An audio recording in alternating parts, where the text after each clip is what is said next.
Everyone. Good morning and welcome to our market overview webinar for the United Kingdom.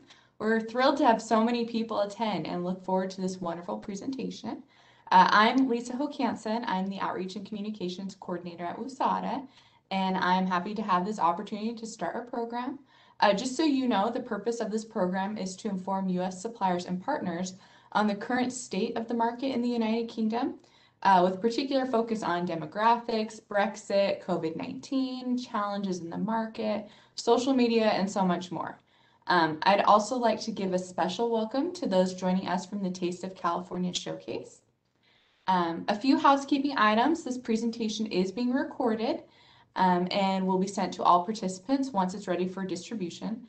Also, feel free to enter your questions into the Q&A and we'll be monitoring those.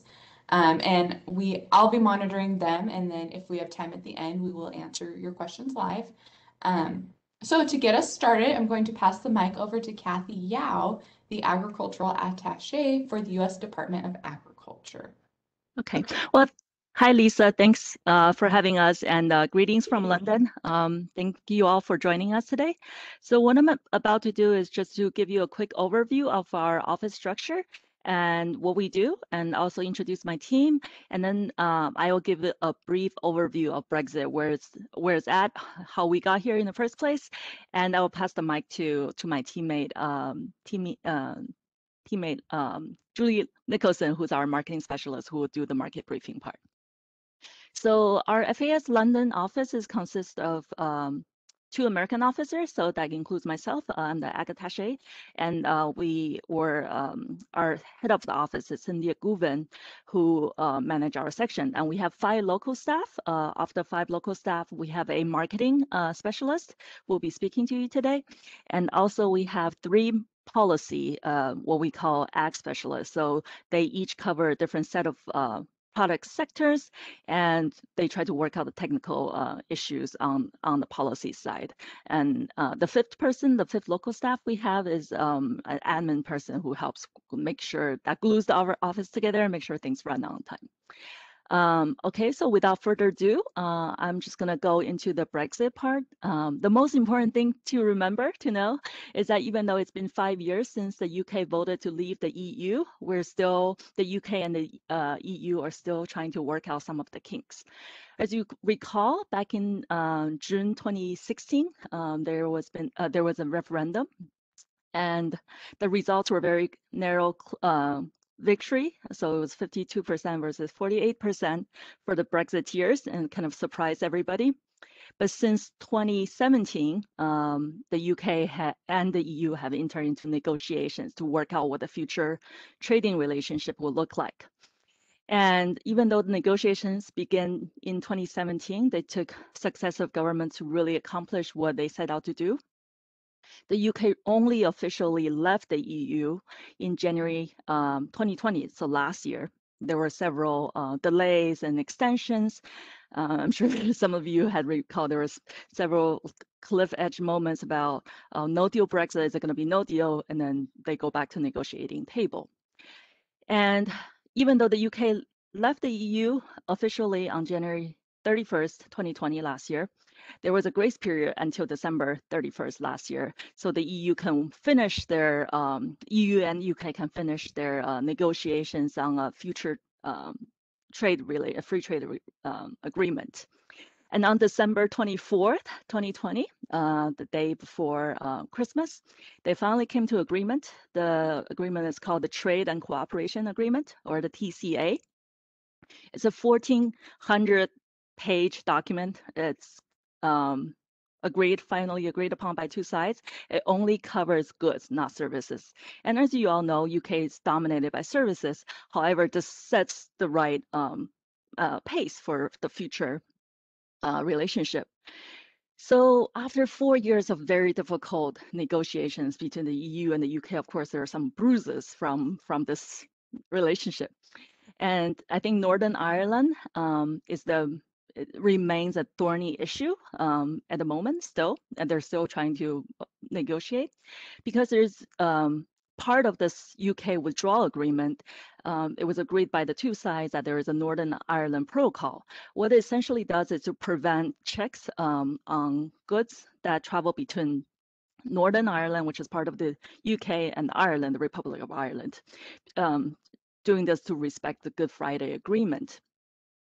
So goods travel, there's still no checks between Northern Ireland and Ireland. However, what the Northern Ireland Protocol essentially did was to create a sea border between Great Britain, which is made up of England, Wales, and Scotland, and the island of Ireland. So creating essentially a sea border. And so the UK, they're still in the process of kind of negotiating an update to that Northern Ireland Protocol. And so far from what we've seen, as you know, since the beginning of this year, the new trade relationship between the EU and the UK have resulted in more paperwork, extra cost, and less trade between the two sides. And as I've mentioned already, the TCA only covers goods but not services, so there's still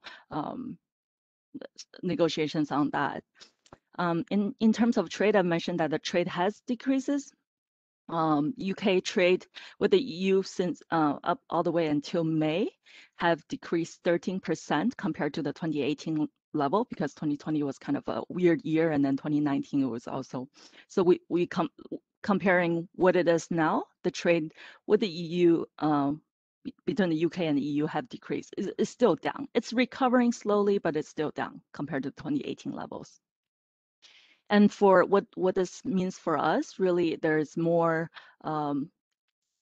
SPS checks at the border. There's more document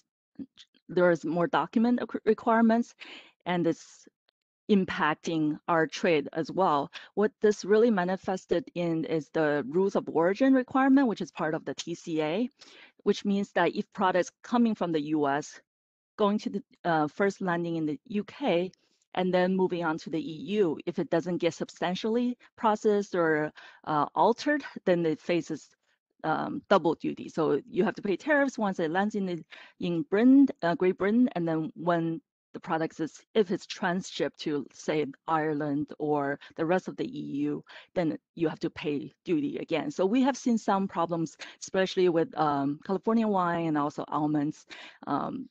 That has created some tension, but I think we have an excellent relationship here with the UK authorities, and we are facilitating those issues when they do arise. So I think I've talked a lot. I'm happy to take a quick question here or there, or I can just hand the mic to my colleague who will be giving the market briefing, and we can take questions at the end. Lisa, what do you prefer us to do? Well, I don't see any questions in yet, Okay. so we can just wait till the end. Okay, great. Thank you. Okay. Thank you.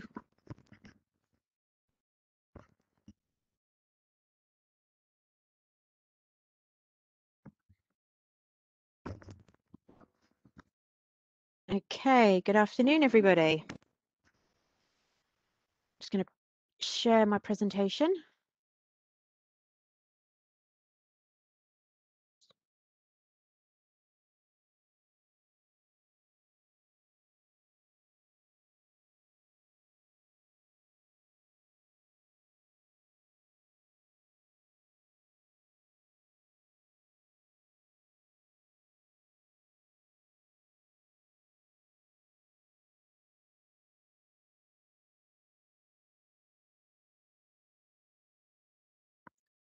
Okay, good morning, everybody.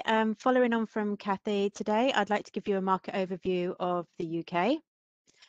Topics to be covered in today's presentation include a market overview, demographics, challenges, trends, distribution channels, as well as other information. I will start by giving you a market overview of the UK. The UK has strong and cultural ties to the United States, which is demonstrated by the similarities in consumer trends in the retail and food service markets. The UK presents strong market opportunities for many US products, including wine, fish, seafood, and consumer-oriented products, including specialty food products, healthy food items, wine, sauces, fruit, nuts, and juices. Health and convenience foods are the main driving force in the UK and beverage market. Consumers in this country are looking for a variety and high quality foods, especially those perceived to have health benefits. The UK is the third largest economy in Europe after Germany and France. Agriculture is intensive, highly mechanised and efficient by European standards, but in terms of gross added value represents less than 1% of gross domestic product and employs just 2% of the labour force. UK agriculture produces just 55% of the country's needs and is less than 20% sufficient in fruit. Despite ever-present Buy British campaigns, the UK remains heavily reliant on imports, not just to feed the population, but also to meet the varied demands of the UK consumer who expect year-round availability of food products. The UK is very receptive to goods and services from the United States. With its near 3 trillion GDP, the UK is the United States' top European market and fifth largest market worldwide for all goods, after Canada, Mexico, China, and Japan. Consumer-orientated food and beverage products remain the most important sector for US agriculture, amounting to nearly $1 billion. This equates to around 35% of the total $2.7 billion of food and agricultural products imported from the United States in 2020. The United Kingdom encompasses England, Wales, Scotland, Northern Ireland, and Northern Ireland. You may also hear us refer to Great Britain, which encompasses England, Wales, and Scotland, but not Northern Ireland. The population of the United Kingdom is almost 67 million. Just over 18 million people, or a quarter of the UK population, live in London and the southeast of the country. These two regions, however, cover less than 1/10 of the UK's land area. The northwest of England, which with another over 7 million residents, has the third largest population and is home to the cities of Manchester and Liverpool. 85% of the UK population are listed as white. The remaining 15% comprised of mixed, non-white or other ethnic groups, the latter having a disproportionate influence on consumer tastes and trends. A wide variety of ethnic restaurants can be found in London and other major cities in the UK. Ag situation. Now for a quick overview of the ag situation in the UK. The UK has experienced several changes in the past year, Brexit and COVID-19 being the biggest. Kathy has already spoken to you about Brexit, so I will now talk to you about COVID. The UK has suffered greatly due to COVID-19, with the UK having the world's fourth largest, highest death rate per 100,000 people. There have been both winners and losers during the pandemic, with the grocery sector being one of the winners. Retailers have seen a huge growth in sales, particularly in online grocery. Online grocery now accounts for 11.5% of all grocery sales. Before COVID, it accounted for 5.8%. Online grocery shopping gained more ground and attracted more new shoppers in 2020 than the previous 5 years combined, with 1 in 5 households now ordering groceries online. The food service sector was completely decimated. Many operators were forced to close for months with no way of obtaining any income. Suppliers had to find new distribution channels, and like retailers, those who sold wine and beer saw sales rocket.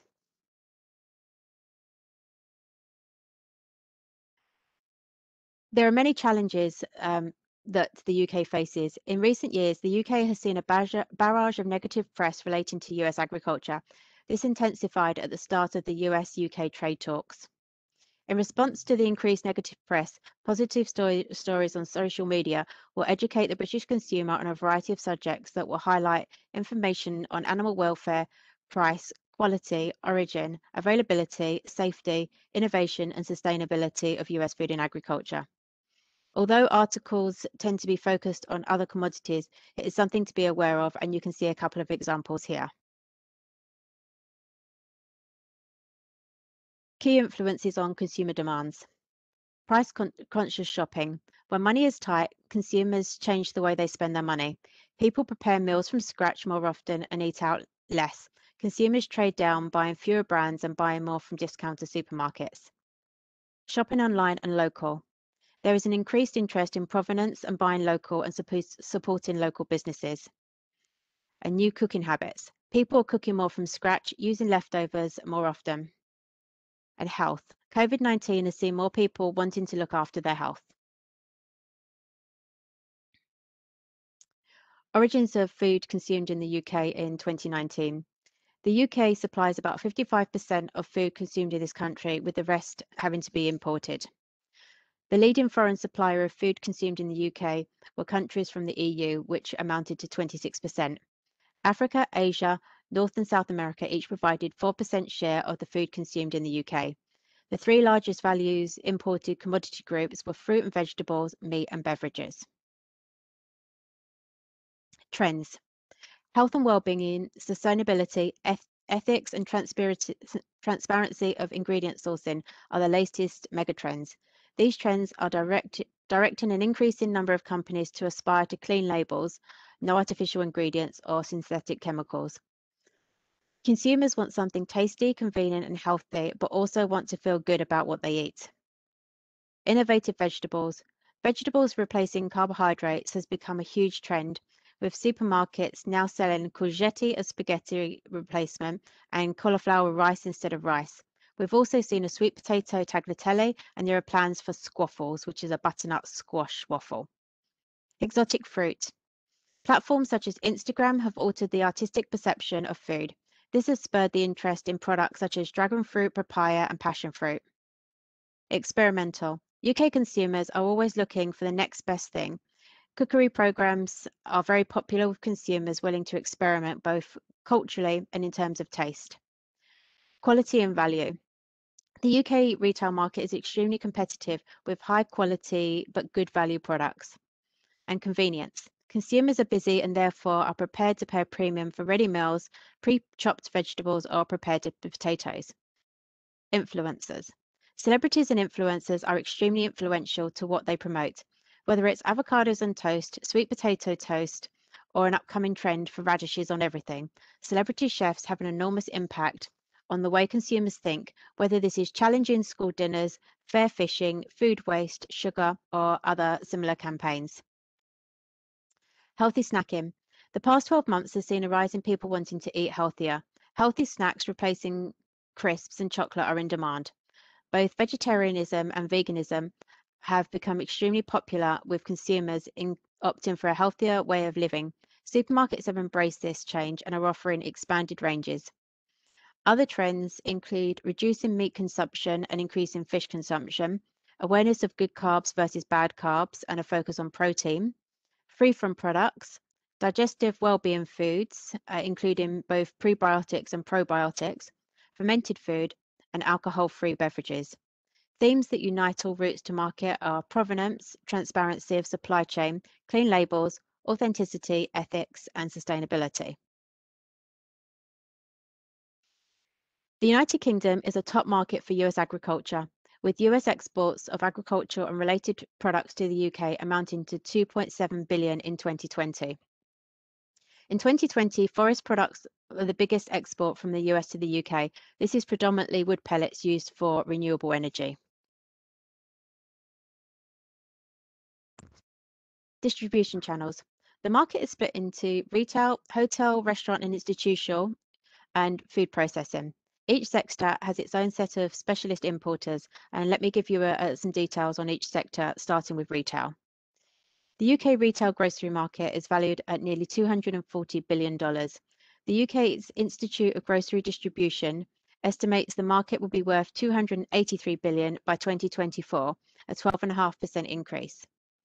Supermarket chains. There are 4 supermarket chains that dominate UK retailing, accounting for 68% of the market. Tesco is the market leader with 27% market share, followed by Sainsbury's with almost 16%, Asda with 15%, and Morrison's with 10.3%. In general, each chain focuses on a specific market segment. For example, Tesco targets the middle market, providing both economy and upscale products. Sainsbury's is pitched at slightly upmarket of Tesco and Asda slightly below Tesco. However, there is a significant overlap. Therefore, price wars are common as each retailer tries to capture more market share. The discounters, Aldi and Lidl, while relative newcomers to the UK market, are expanding rapidly. Their combined market share is almost 14%, with further plans of expansion. Costco, although not on the list, falls into the other category. With 27 stores in the UK and rising, they stock a large range of US food products. As previously mentioned, online grocery has seen tremendous growth in the past year and now accounts for 11.5% of all grocery sales. Before COVID, it was 5.8%. Online grocery shopping is now offered by all major UK supermarket chains. Innovations such as grocery, click and collect have also helped the popularity of this service. Click and collect also allows customers to order all their groceries online and collect it from a designated point. For further information on the UK retail sector, please see our market retail report, which can be found by either on the FAS website or by contacting our office. Moving on to the hotel, restaurant and institutional sector, the UK HRI market was estimated to be worth 71 billion in 2019 and was the UK's fourth largest consumer market, following retail, cars, clothing and footwear. Movement restrictions and lockdowns due to COVID-19 have had a devastating effect on this market. Before COVID, consumers were eating out more frequently than 5 years ago. It's estimated that 40% of consumers ate something out while shopping. In addition, 45% of UK consumers were eating out or having food delivered at least once a week. COVID-19 has affected this industry, but the sector has adapted by increasing home delivery or takeaways rather than offering an eating experience. British consumers are exposed to many different cuisines from around the world, with non-European foods being popular. As many as 7 out of 10 Brits state that they would like to eat non-European styles of food. Again, more information on the HRI sector can be found either on the FAS website or by emailing us. Finally, food processing. The food and drink sector is the largest single employer of manufacturing industry in the UK, with an annual turnover of 141 billion in 2019. UK multinationals such as Unilever and Diageo are among the largest in Europe. Many US companies such as Kraft, PepsiCo, Kellogg's, ADM, Conagra and Cargill have substantial interest in the UK. Given its size, the sector is a significant importer of food ingredients, both processed and unprocessed. Continued innovation and reformulation drive new product development. However, with this comes a hard buy for technical specifications, traceability, and compliance with private certification schemes. Chilled convenience food is more dominant than in the United States, driving demand for exotic ingredients to meet ethnic or local flavor requirements in recipe development. This slide shows you the market shares of the supermarket chains in the UK. Our office has a wealth of other resources, so if you decide to export to the UK, please do get in touch and I can send you market information reports and lists of UK importers. We also have 30 US trade associations with UK representation. Groups that may be of interest, depending on your product, are the Wine Institute of California, Washington or Oregon Wine Boards, Craft Beer Association, as well as many that cover fresh produce, dried fruit and nuts. Our strategy. The first is to increase direct consumer communication to portray a positive perception of US food and exports. For younger buyers, social media has become the main source of information. Post-Brexit. This offers a positive forum to discuss consumer misconceptions in a positive way. And the use of social media. The use of social media as a channel for positive outreach. Social media has become an effective vehicle in influencing consumer decisions and building brand awareness. This means producing valuable content and placing it within the foodie social sphere, allowing conversation and engagement. As brands our distributors are involved in these conversations, so influence grows. In December 2020, FAS London hired a contractor to run our social media sites. Our Twitter account launched just over a year ago, our Instagram account in February this year, and in May we went live with a new website. I would encourage you all, if you have not seen our various websites, to have a look. Our handles are at US Agriculture UK for our Twitter, at Savor the States for our Instagram, and www.savorthestates.org as our website. This slide shows you some of our top performing Twitter posts in recent months. And this slide gives you an example of some of our Instagram posts.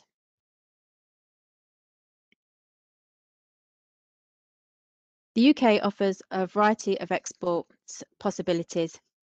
If you would like further information relating to your specific product, please email me and I'll be happy to assist you. Finally, for those of you interested in exhibiting at trade shows, the International Food Exhibition is a newly endorsed USDA trade show and will take place in March 2022. It's the UK's largest food trade show and now includes 6 shows in one. If you would like more information about this show, please contact us and we'll be happy to connect you with event organisers. Thank you for listening to this presentation today. I hope you enjoyed it and found it informative. I'll now hand back to Lisa to see what questions we have. Great, thank you so much, Julie. Okay, let me see here. We are getting questions in right now. Okay, here's one. Can you speak about logistics, distribution methods, and how it affects final pricing? Bear with me a second, because I'm just going to take my mic out so Kathy can hear as well. Bear with me one second. Okay, great. And just while she's doing that, a quick reminder, we will be sending out the presentation, the recording, once it's ready. I'll send it out to all the panelists, or not panelists, sorry, attendees. Can you still hear us?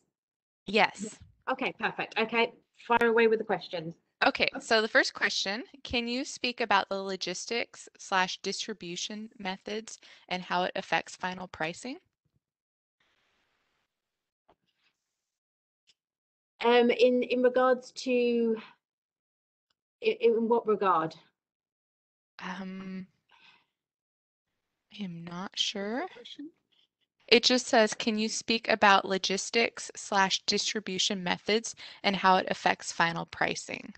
Okay, I guess in the UK, most of the distribution goes through importers.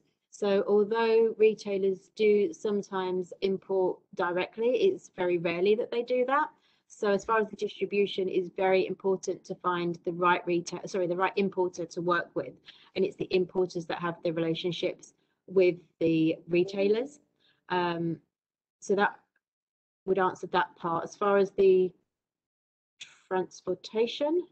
And I also like to add that as Julie have presented in her PowerPoint, that the UK retailers, they wield a lot of influence in the pricing and also in setting the standards. So for example, one key issue that's very vital to the market is sustainability and animal welfare. That's something that UK consumers care deeply about. So retailers often have their own standards. They set their own standards that they require their suppliers to meet. So that's something that that is to keep in mind. And also they, as Julie have talked about, it's a highly competitive market. So retailers have price wars all the time. So they have a lot of to keep the prices down. So it's highly competitive, but once you have a good importer that has a good relationship with the retailer, then you definitely want to maintain that. Great, great, thank you. Okay, we also have a question. Please discuss how to get California / USA wines into the market. Okay, the best way to start this one is to work with the Wine Institute of California. Now, obviously, their headquarters are based in California, but we're also lucky to have UK representatives based here in the UK, who are very good at promotion and very good in normal times about doing events and working with the US companies to match them with UK importers. So that would be the main starting point for any wine companies wanting to enter the UK market. And we'd be happy to send the details. So if the companies were wanting the information for that, I'm happy to put them in touch. They can email me. And I'm glad that you talked about wine, because wine is really in terms of food and drink, is our #1 exports from the US to the UK. So there's a lot of demand. UK consumers love California wine. So definitely, if you have any issues with us, any questions that you want to talk about, any follow-up questions, send an email to us. I think we uploaded our contact details, and then Julie will set you up with the individual follow-up list. Great, thank you. Okay, so next question. How is the port congestion situation there now? Vessels are coming in and out on time? So it's got much better. I think one thing that as a result of Brexit is that it used to be a lot of workers from other part of the EU that were able to work in the UK because there was no border. But after Brexit, now you have to apply for permits. So there's been more issues in terms of truck drivers. There was a shortage of truck drivers early on, but I think those port issues have been smoothed out, and UK authorities are working really hard at the ports. So I haven't heard any recent issues. There are individual cases always, but there's not an overall like this has been a crisis that's risen to high levels. So there are some ad hoc situations, but it's not general, and I think overall it's running very smoothly. That's great. Those are the questions that I have right now. Is there anybody else who would like to enter in a question while we're here? Can give it just a minute and see. A couple others I could answer. Okay, here's one. Is there a market for gluten-free organic for baking mixes?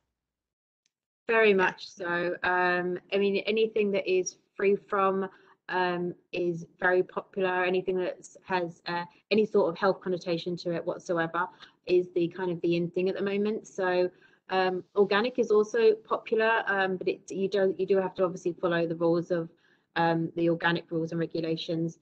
But organic is popular as well as free from or anything free from gluten free or whatever it may be would be more so, and that's a bigger trend than when organic, but both products would be. And I think most of you probably know this, but there is a US EU organics equivalence agreement.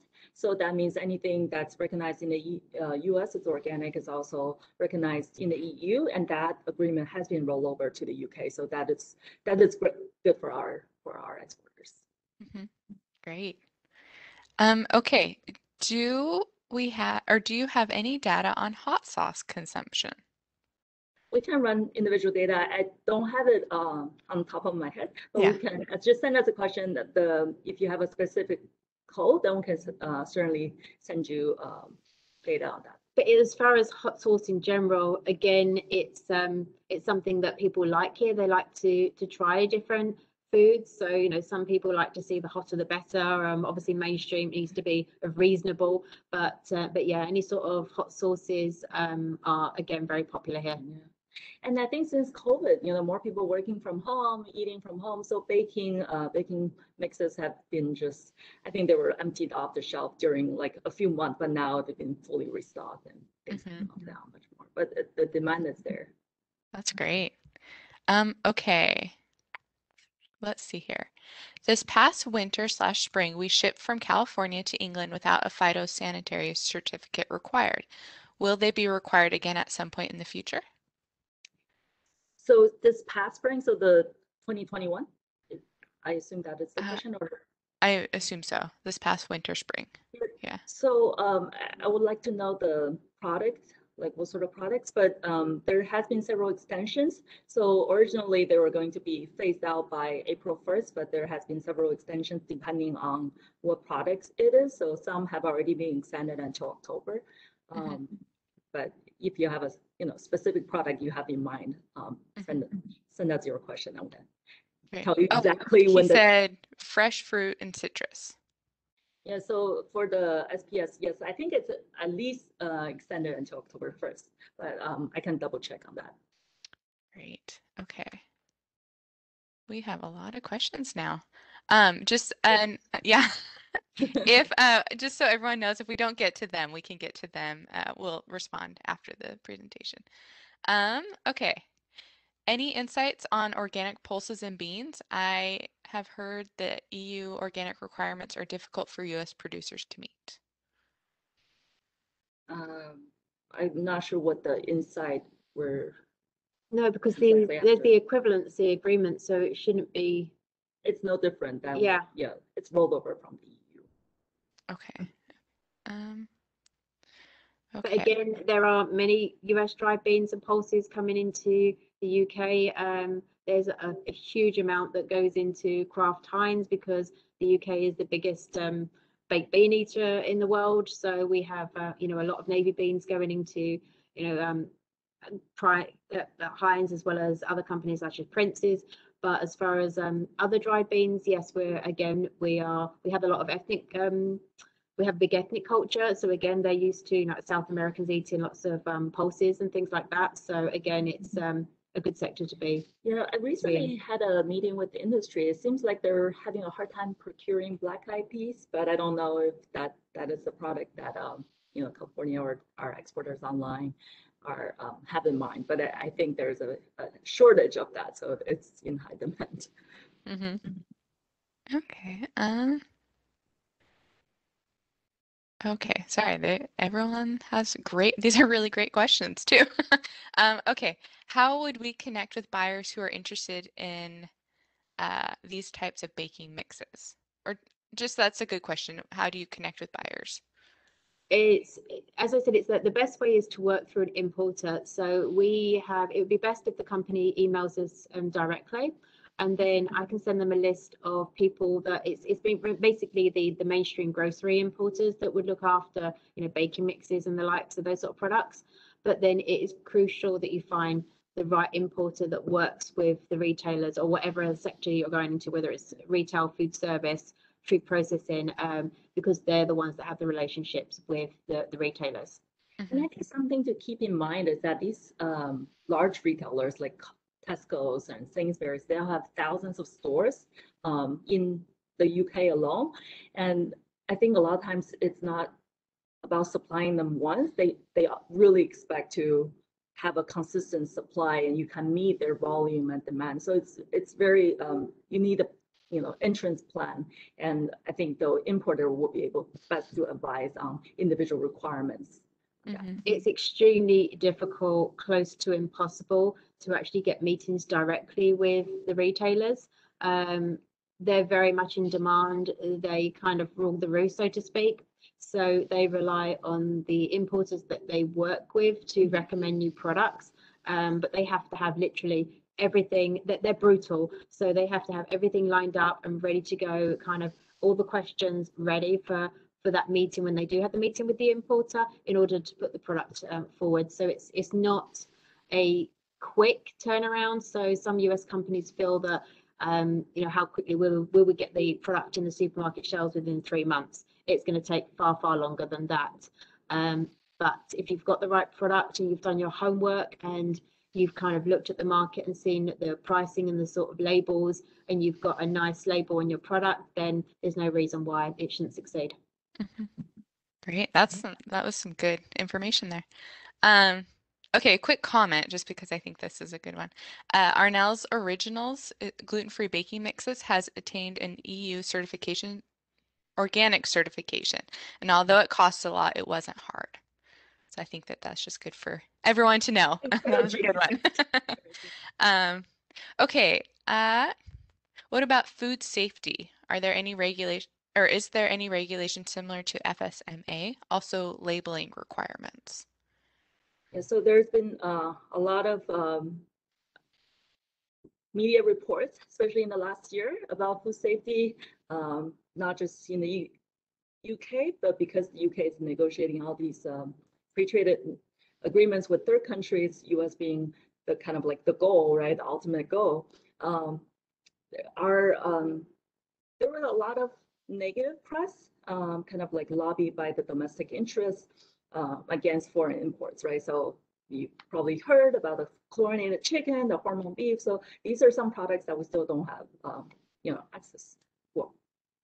But our products also have a very high reputation, like California wine, almonds, and pistachios, right? Like, so it's very lump everything into one. So we have to speak to the individual products, like what specific products we're talking about, and then labeling. It's a big deal. So right now there is this huge push for climate sustainability, green label.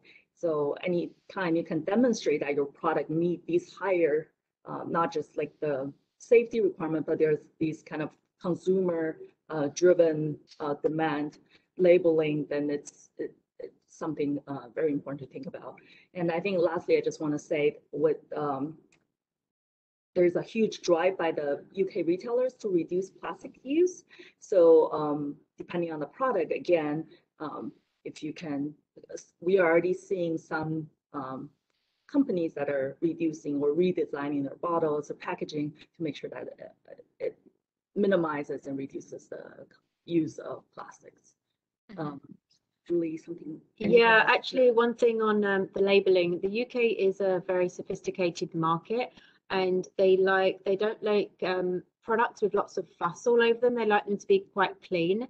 But one thing that is that UK consumers love is a story. So whether it's a true story or whether it's a made-up story, it's one that if they say that it comes from a farm or there's a story behind it. So I was at an event yesterday, for example, a wine event, and the wine was called Airfield, and it's because it was actually originally it was an original airfield, and so that was a true story, and that's how the wine started making. So anything that you can actually go back to the farmer, go back to where it was produced, or a story behind the product is liked here.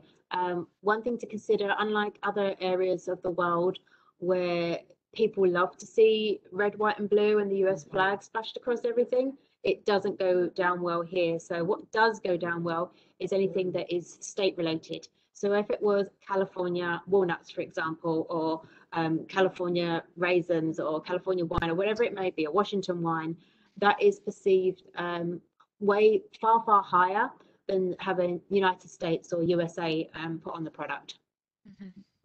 That's great. I know I do a lot of the consultations with these companies, and they have got some great stories. So I know that they can pull those out. Connections, yeah. Yep, I get to hear those, so I know that they're out there. Yeah. Okay, so just a general question, because I see this on several, and we've kind of answered it a little bit, but just a general, how do we get in contact with importers and distributors? Send us an email. Yeah. That's the best way. Perfect. Okay, and then really we're here as a resource. Perfect. And that's what as government send us here to do. And we have Julie, who's been here for 25 years. She has a lot of experience and she knows the market inside and out. So definitely when you have a question, send us an email and we'll do our best to help. Perfect. Okay, let's see here. This one. West Coast exporters are experiencing significant delays due to container shortages. How is this affecting importers in the UK? So we have heard from importers that the Oakland port has had some shortages with containers, and it is really affecting our importers. And they are talking to us, they're asking, but this is it's not an issue we can help resolve. So what we could do is trying to help them, connecting them with other US exporters, perhaps if they have something in mind to kind of facilitate a trade, because if you lose the market, because of supply issues, it's very hard to gain it back. So we want to maintain that supply, so so they know we're a reliable partner to work with. Okay. Okay. The U.S. has cross rulings to determine subjective HS codes classification. Does the UK have a similar source to determine subjective HS codes? I think that question is best sent to us via email, because I don't know the exact answer, but we have someone who covers tariffs, and we'll find the answer for you. Perfect. Okay. Oh, send us.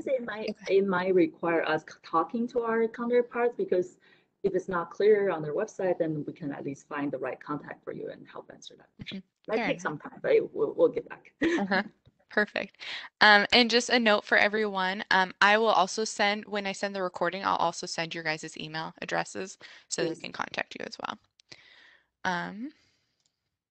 Just so great to see so many participants, because I myself am from California. I grew up in California in the San Gabriel Valley, so I'm happy to be talking to friends and in my home state. Yeah, that's wonderful. early over there, I realize. Yes, yes. We're okay. It's not, some of the other areas, it's way earlier. Um, okay, let's see what's left. Sorry, there's some in the chat too.